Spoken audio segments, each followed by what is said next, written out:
tá aqui. Dá tchau.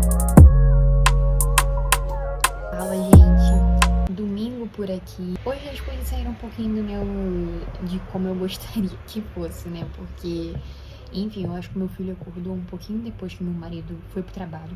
Ou seja, acho que foi 4 e pouca. Nem sei, né? Porque, enfim, eu olhei o telefone, tava com sono. Eu só sei que desde 5 e pouca o Isaac já queria levantar. E aí eu deixei lá no quarto dele, tipo, reclamando, batendo na porta pra ver se ele voltava pra cama. Eu ainda cheguei lá uma vez, tentar fazer ele voltar a dormir, ele não voltou. E aí, 6 e pouca, eu simplesmente levantei, desisti e acordamos. Ou seja, então eu tô acordada desde bem cedo. E aí, ele tá dormindo agora, o que é péssimo, porque a gente geralmente almoça e dorme. E aí eu consigo geralmente cochilar com ele, mas eu não consigo cochilar agora. As coisas de ser metódica, né, gente? Tipo assim, eu não vou conseguir deitar agora e dormir, eu já tentei. Não consegui. Aí levantei e tô fazendo as coisas. Aí basicamente eu tô adiantando a janta pra gente jantar quando chegar da igreja. Aí eu vou adiantar o almoço, né? Vou almoçar daqui a pouco, vou adiantar as coisas que der. Eu sei que vai chegar uma hora, principalmente depois do almoço, que eu vou estar, tipo, muito cansada e querer dormir, não vou ter como, porque ele vai estar acordado. Não tem ninguém pra ficar com ele e eu vou estar muito cansada, né? Pra aguentar até o final do dia. Mas acontece. Seguimos o baile. Eu tô com um tema que eu quero muito conversar com vocês, que é sobre decepção com liderança. Esse é um tema que sempre queima muito no meu coração. E aí, quando eu falo decepção com liderança, você pode colocar pessoas que estão acima de você em todos os sentidos, em todos os sentidos na igreja, tá? É isso que eu ia falar.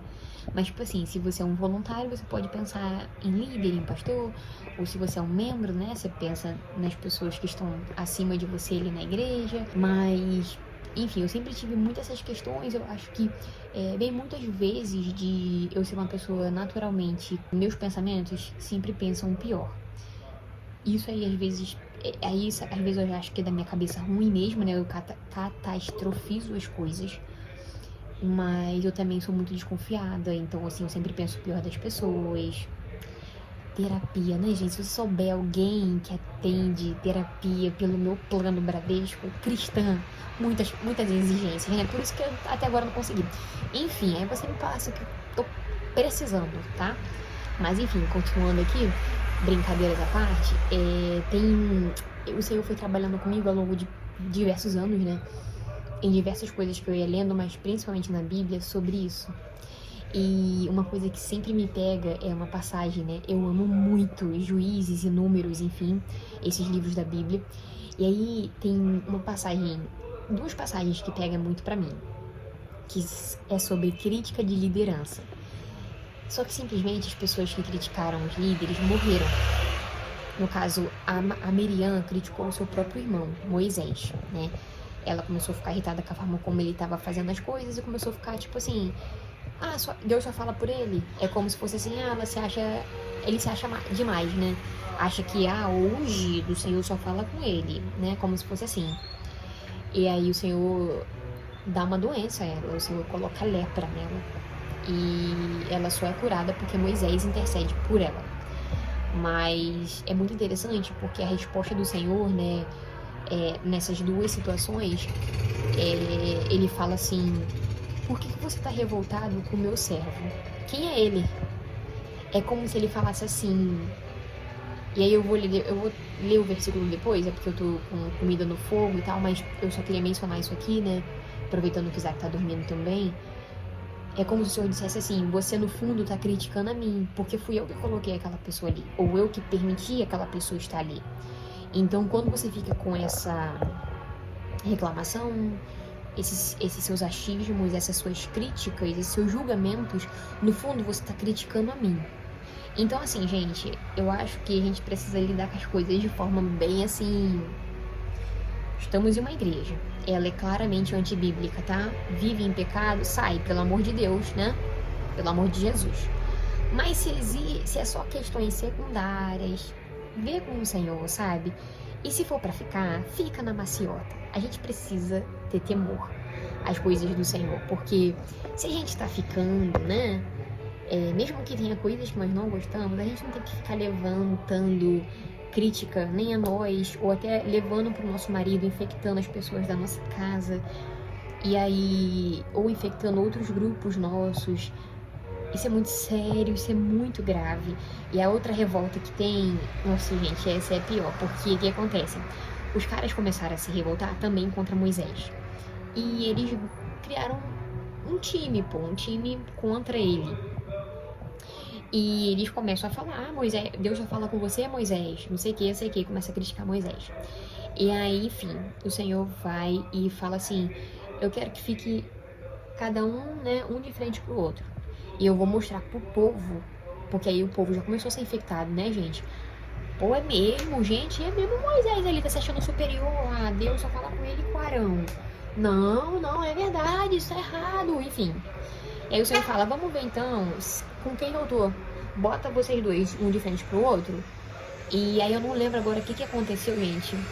Como que começou o negócio, eu só sei que Moisés simplesmente fala assim, o Senhor vai mostrar aqui agora com quem ele tá. Pra que vocês vejam se eu tô aqui falando baboseira, tô parafraseando, tá? Ou se ele realmente tá comigo. Se o que eu estiver falando é besteira e o Senhor não tá comigo, vocês vão morrer de causa comum, daqui a alguns anos e tal. Mas se o que eu tô falando é verdade, a terra vai abrir agora e vai engolir vocês vivos. E morreram todos. Morreram todos. E a ira do Senhor foi tão grande quanto a essa revolta que ele começou a matar o povo. Ou seja, não era só esses líderes que tinham iniciado a revolta, mas como eles começaram a infectar o povo começou a morrer no acampamento. E o pessoal começou a gritar desesperadamente. Gente, eu lembro que eu já tive vários episódios assim, sabe? De desânimo, de começar a pensar mal. Eu lembro que teve uma época que eu comecei a sonhar. Foi assim, essas passagens são tão pesadas, né? Porque eu comecei a falar assim, não, Senhor, o Senhor precisa me ensinar a respeito disso na tua palavra. Eu não posso ficar desse jeito, né? E é um lugar, gente, que eu tô sempre precisando voltar ao Senhor, porque o meu coração, tipo assim, tá numa boa. Aí ele começa a se decepcionar, a ficar com raiva, enfim, vou ter que lá ver a comida. Mas, leiam.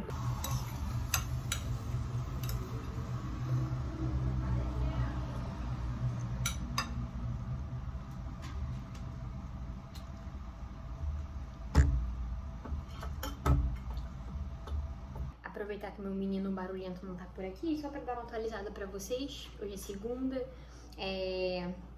logo mais 3 e pouco assim nós vamos ter que sair. Mas por enquanto eu tô aqui deixando tudo organizado. Gente, eu funciono muito melhor com a organização. Eu não sou uma pessoa naturalmente organizada, mas eu me esforço pra que, dentro do possível, eu consiga ver as coisas organizadas, né? A casa tá minimamente organizada, né? Ontem foi domingo, mas eu tenho tentado me manter sempre em movimento, né? Então, assim, eu acho também que é muito da fase, né, que eu tô com o Isaac, ele não me deixa ficar quieta, então aí eu aproveito pra realmente ir fazendo as coisas, porque, tipo, não tem como ficar relaxando enquanto ele tá acordado. E enquanto isso eu vou fazendo outras coisas e me mantendo, né, minimamente em organização. Geralmente não cai água aqui segunda-feira, então como eu nunca tenho como saber, ou eu tenho que descer pra ver se tá caindo água, eu não lavei roupa hoje e nem lavei os sapatos. E amanhã eu vou pra minha mãe, enfim, a semana já vai estar um pouco mais caótica, mas vai dar certo. Qualquer coisa, quando eu estiver também voltando da rua, eu vejo se tá caindo água. E a gente ontem foi culto, né, lá na minha igreja, e enfim, cara, compartilhando até um pouco do que eu falei, né, eu ainda vou postar, vai junto com esse vídeo, né, sobre liderança e tal.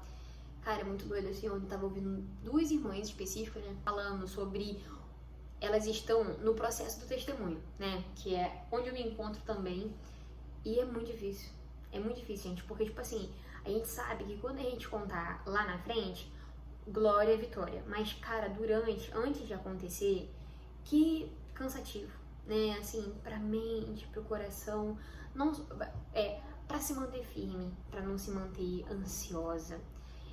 Por exemplo, eu fiz um takezinho ali agora, né, eu almoçando com o Isaac, a gente tava num completo silêncio.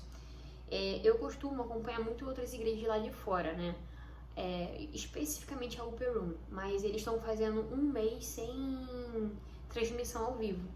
Então eu tô consumindo menos as transmissões. Eu tendo a querer muito ruído quando eu tô ansiosa. Tipo pra abafar o ruído na mente, né? Mas quando eu não cedo e consigo ficar em silêncio, é muito melhor. é melhor porque a mente vai acalmando junto com o espaço de fora, sabe? Então, uma coisa boa pra gente se atentar. Percebe só, quando você estiver ansiosa, você vai querer ficar se ocupando, ouvindo coisa, botando coisa pra assistir, justamente por você estar ansiosa. Mas se você consegue acalmar isso, o espaço de fora e silêncio vai conseguir também equilibrar o seu interno, sabe? E, enfim, eu tava pensando sobre a importância da igreja local. Gente, eu acredito que nós sempre vamos ter períodos de desgaste, né? Seja por conta de briga entre irmãos no corpo, ou porque a gente não tá gostando de alguma coisa, ou porque a gente tá insatisfeito com determinadas coisas. Nós somos seres humanos, nada é linear, né? A gente passa por esses altos e baixos, mas, cara... E aí, assim, eu sinto, né? Eu acredito muito que Satanás vai tentar tirar a gente de tudo do corpo. Porque o que tem ali, gente, é muito precioso, sabe? Mesmo com todas as dificuldades. E assim, quando você conhece alguém que permanece muito tempo fiel à Igreja de Cristo, você pensa assim, essa pessoa vive de um jeito diferente, sabe? A gente é muito humilhado, gente, permanecendo em comunhão com nossos irmãos. Eu não tô falando os irmãos da internet, sabe? Eu tô falando aquela coisa semanal em que você tá servindo pessoas que... eu queria estar te servindo, mas você tem que servir, sabe? Cara, enfim, é um presente. Ai, mocho chato. É um presente. E nós temos vivido cultos assim, meu Deus, cara, e eu só fico pensando, as pessoas que não conhecem o Senhor, eles não estão vivendo isso aqui. Meu Deus do céu, eles precisam conhecer o Senhor. Eles precisam viver isso aqui. Meu Deus, meu Deus, meu Deus, meu Deus. E é isso. Depois eu falo, o Zazá tá chorando, alguma coisa chateou ele. Vou lá ver o que é. E é isso.